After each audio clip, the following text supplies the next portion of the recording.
ಬುಧವಾರ ಸಂಜೆ ಸುರಿದ ಧಾರಾಕಾರ ಮಳೆಗೆ ಬೆಂಗಳೂರಿನ ಶಿವಾಜಿನಗರದ ಬೌರಿಂಗ್ ಆಸ್ಪತ್ರೆಯ ಶವಾಗಾರ ಬಳಿಯ ಗೋಡೆ ಕುಸಿದು 3 ಮಕ್ಕಳೂ ಸೇರಿದ ಹಾಗೆ 8 ಮಂದಿ ಬೀದಿ ಬದಿ ವ್ಯಾಪಾರಿಗಳು ಮೃತಪಟ್ಟ ಸ್ಥಳಕ್ಕೆ ಮುಖ್ಯಮಂತ್ರಿ ಸಿದ್ದರಾಮಯ್ಯ ಹಾಗೆ ನಗರ ಪೊಲೀಸ್ ಕಮಿಷನರ್ ಸೀಮಂತ್ ಕುಮಾರ್ ಸಿಂಗ್ ಭೇಟಿ ಕೊಟ್ಟು ಪರಿಶೀಲನೆ ಮಾಡಿದ್ದಾರೆ. ಘಟನೆಗೆ ಸಂಬಂಧಪಟ್ಟ ಹಾಗೆ ಮಾಹಿತಿಯನ್ನ ಪಡೆದುಕೊಂಡಿದ್ದಾರೆ. ಮೃತಪಟ್ಟವರ ಕುಟುಂಬಸ್ಥರಿಗೆ ಸಾಂತ್ವನವನ್ನ ಹೇಳಿದ್ದಾರೆ.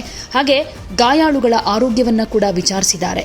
ಜೊತೆಗೆ ಜಿಬಿಎ ಅಧಿಕಾರಿಗಳ ನಿರ್ಲಕ್ಷ್ಯಕ್ಕೆ ಈ ಘಟನೆ ನಡೆಯಿತು ಅನ್ನೋ ಆರೋಪ ಕೇಳಿ ಬಂದಿದ್ದಕ್ಕೆ ಅಧಿಕಾರಿಗಳನ್ನ ತರಾಟೆಗೂ ಕೂಡ ತೆಗೆದುಕೊಂಡಿದ್ದಾರೆ. ಯಾವುದೇ ಸುದ್ದಿಯ ಅಪ್ಡೇಟ್ ಅನ್ನ ಮಿಸ್ ಮಾಡ್ಕೊಳ್ಬಾರ್ದು ಅಂದ್ರೆ ಈಗ್ಲೇ ಒನ್ ಇಂಡಿಯಾವನ್ನ ಸಬ್ಸ್ಕ್ರೈಬ್ ಮಾಡಿ. ನಿಮಗೆ ಬೇಕಾದ ಭಾಷೆಯಲ್ಲಿ ಎಲ್ಲಾ ಸುದ್ದಿ ತಿಳಿಬೇಕು ಅಂದ್ರೆ ಒನ್ ಇಂಡಿಯಾ ಆಪ್ ಅನ್ನ ಡೌನ್ಲೋಡ್ ಮಾಡ್ಕೊಳ್ಳಿ.